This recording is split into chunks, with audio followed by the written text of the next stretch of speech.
Assalamualaikum warahmatullahi wabarakatuh. Bertemu kembali dengan Ibu Eva Puspitasari. Pada kali ini kita akan membahas tentang materi genetik. Apa itu materi genetik? Materi genetik merupakan unit pewarisan sifat yang akan menurunkan informasi genetik dari induk kepada keturunan. Nah, materi genetik ini meliputi kromosom, gen, DNA, dan RNA. Tujuan pembelajaran yang akan dicapai adalah peserta didik mampu menjelaskan kromosom, menjelaskan gen, dan menjelaskan DNA, RNA.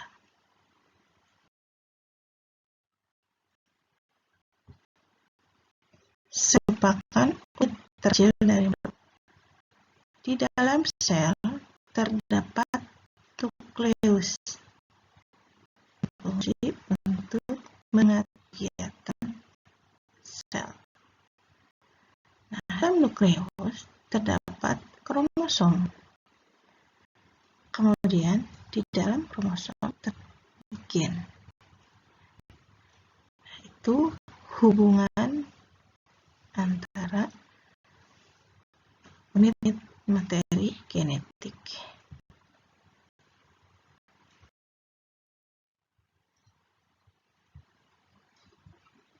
Kromosom. Kromosom berasal dari kata kroma dan soma. Kroma itu warna dan soma adalah badan. Kromosom bisa berubah menjadi kromatin. Kroma itu warna, tin itu benang. Nah, kromosom dapat dilihat di horoskop pada saat pembelahan sel, baik secara mitosis maupun meiosis.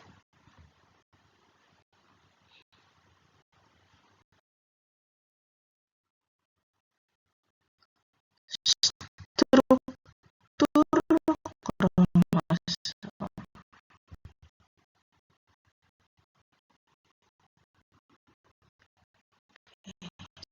Struktur kromosom lengan atau kromatik, ada lengan yang panjang, ada lengan yang pendek. Sedangkan kromatin itu adalah lipatan solenoid yang tersusun menjadi benang. Dan solenoid merupakan untaian nukleosom yang lebih padat menjadi lipatan. Dan nukleosom tersusun atas DNA dan protein histon yang membentuk untaian. Kemudian ada sentromer. Ini sentromer bentuknya dan tidak mengandung DNA. Disebut juga kepala kromosom. Dia berperan pada saat pembelahan sel, yaitu sebagai tempat melekatnya benang gelendong yang mengarahkan pembelahan sel. Lengan kromosom tersusun atas selaput dan kromonema dan matriks. Selaputnya berfungsi untuk melindungi kromosom. Sedangkan kromonema ini ada di dalamnya benang halus yang berpilin yang terendam di dalam matriksnya. Berdasarkan letak spernya dibagi menjadi 4 macam. Ada sentrik, ini sentromernya, ini lengannya, metantrik, terbagi menjadi 2 lengan yang sama panjang. Kemudian akrosentrik, ya, terbagi menjadi lengan panjang dan 1 lengan yang pendek. Submetasentrik hampir sama ya, tapi dia lengannya lebih pendek. Kemudian telosentrik, sentromnya di ujung.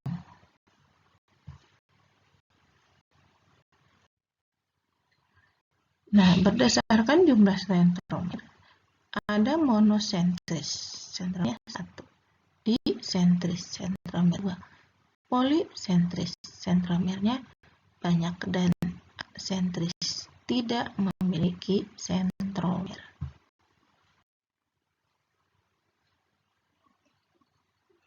Jenisnya.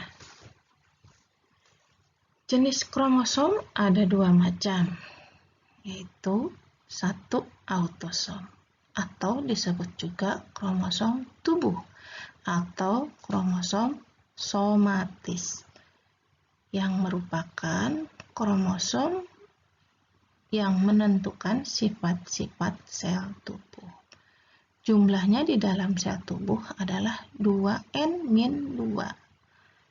Ya, n-nya adalah jumlah seluruh kromosom.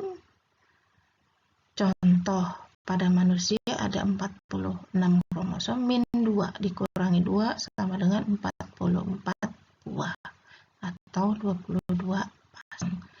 Jenis kedua yaitu kromosom, disebut juga sel, disebut juga kromosom seks atau kromosom kelamin.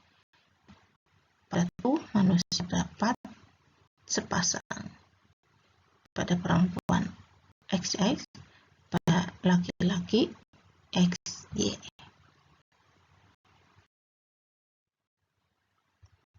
Nah, ini adalah karyotipe kromosom pada manusia.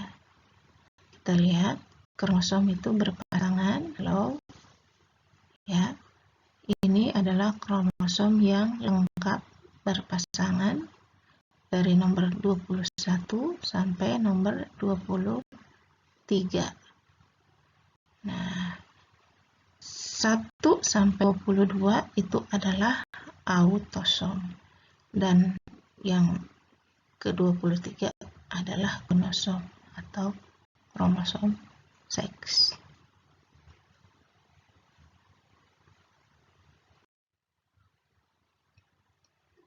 Jumlah kromosom.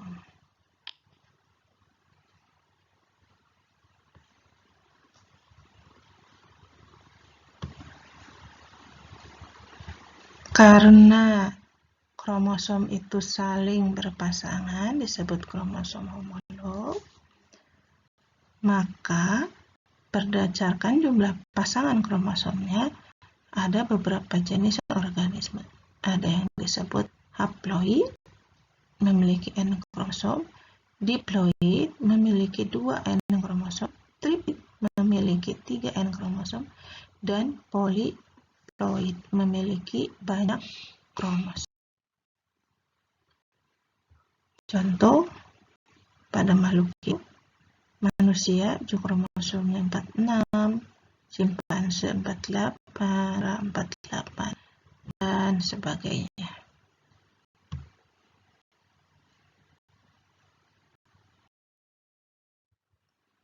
Gen. Gen adalah unit bahan yang dapat membawa sifat keturunan. Menurut W. Johansen, bentuk fisik gen berupa molekul deoksiribonukleat atau DNA. Gen dapat mengatur segala sifat, baik yang tampak fenotip maupun yang tidak tampak genotipnya.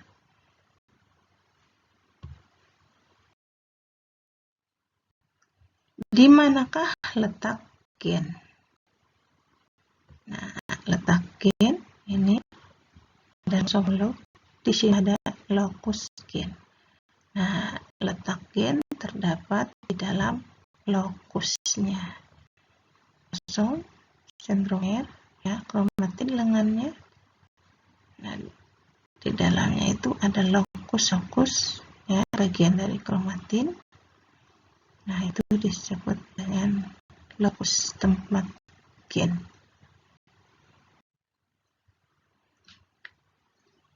Penulisan gen biasanya menggunakan huruf Latin. Misalkan pada tanaman gen T besar, gen L besar, gen T kecil, gen L kecil. Karena kromosom berpasangan dengan homolognya, maka penulisan genotip menjadi 2 huruf. Misal T besar, L besar, L besar. Nah, T besar menunjukkan genotipnya, tanaman berbatang tinggi menunjukkan fenotipnya. Dan pada lokus yang sama, terdapat terkadang membawa sifat-sifat yang berlawanan.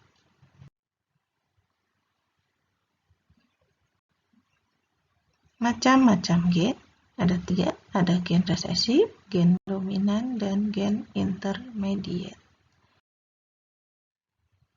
DNA dan RNA. DNA, deoksiribonukleik acid. DNA terbentuk dari 3 macam molekul: gula pentosa deoksiribosa, fosfat, dan basa nitrogen. Terdiri dari purinnya adenin guanin, pirimidinnya timin, dan citosin. Nah, gambarnya ya bisa dilihat perjelas. Yang disebut nukleotida adalah molekul 3 gula, ada basa, ada fosfat. Nah, DNA itu bentuknya double helix, ya. Jadi 2 rantai yang berpasangan. Ini ada ikatan 2 basa nitrogen, ya, yang diikat oleh ikatan hidrogen antara citosin dengan guanin, guanin dengan citosin, adenin dengan timin, timin dengan adenin. Dan ikatan hidrogennya antara citosin dengan guanin itu 3, antara adenin dan timin itu 2. Nah, ini dia basa nitrogennya, guanin, adenin, citosin, dan timin.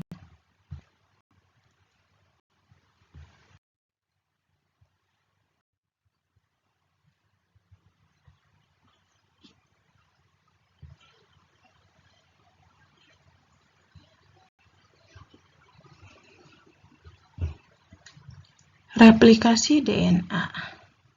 DNA melakukan replikasi atau memperbarui diri atau mengkopi dirinya sendiri. Terjadi pada saat penjelangan sel atau mitosis. Nah, DNA ini direplikasi dengan cara semi-konservatif. Hasilnya adalah 2 helai DNA yang sama.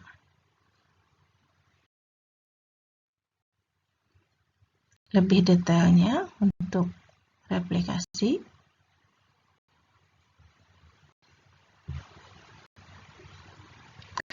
awalnya ini 1 untai DNA yang lengkap, kemudian bereplikasi menjadi 2 buah untai DNA yang baru. Nah, prosesnya diawali dengan DNA polimerase, ya, sebagai inisiator menentukan bagian mana yang akan mengalami proses replikasi. Kemudian ada enzim helikase yang akan memutuskan ikatan hidrogen antara basa-basa nitrogennya. Nah, setelah putus, rantai yang awalnya bergabung 1 terputus menjadi 2 buah rantai. Kemudian si rantai ini akan membentuk lagging strand dan leading strand, ya. Akan muncul gula, basa, dan fosfat yang baru membentuk nukleotida yang baru. Nah, digabungkan oleh enzim ligase. Jadi basa-basa nitrogen ini akan bergabung, dihubungkan kembali oleh DNA ligase. Dan DNA primase yang membantu menggabungkan nukleotida satu dengan nukleotida yang lainnya.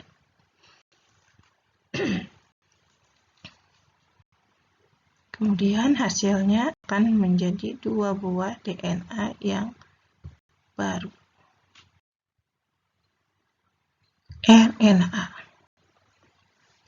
RNA ribonucleic acid memiliki 3 macam molekul: gula pentosa ribosa, fosfat basa nitrogen, purin, adenin, dan guanin, pirimidinnya urasil dan citosin.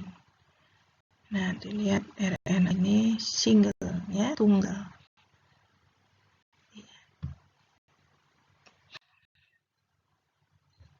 Oke, macam RNA ada 3, yaitu RNA duta, RNA ribosom, dan RNA transfer.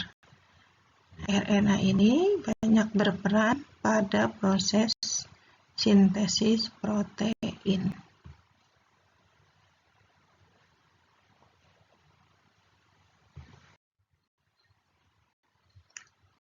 Perbedaan strukturnya bisa terlihat jelas, ya. Kalau RNA itu double helix, rantainya 2. Kalau RNA single helix. Dan sini juga bedanya. Basa nitrogennya CGAT. Kalau ini RNA CGAU. Nah, itu yang terlihat pembedanya. Yang lebih lengkapnya, tabel perbedaan DNA dan RNA dilihat dari fungsinya. Pada DNA sebagai perancang sintesis protein dan pembawa sifat, pada RNA sebagai pelaksana sintesis protein. Letaknya DNA lebih banyak, ya, di inti sel, ada di kloroplas, ada di mitokondria. Sedangkan RNA hanya ada di ribosom dan inti sel. Kadarnya DNA itu konstan. RNA bisa berubah. Rantainya DNA itu double helix dan panjang. Kalau RNA itu monohelix, single helix, dan lebih pendek. Jenisnya pada DNA ada DNA template dan anti template. Pada RNA jenisnya ada RNA T, RNA R, dan RNA M. Gulanya DNA adalah deoksiribosa, RNA adalah ribosa. Basa nitrogennya baik purin dan pirimidin, ya. DNA itu adenin, guanin, sitosin, dan timin. RNA adenin, guanin, sitosin, dan urasil. Itu yang membedakan.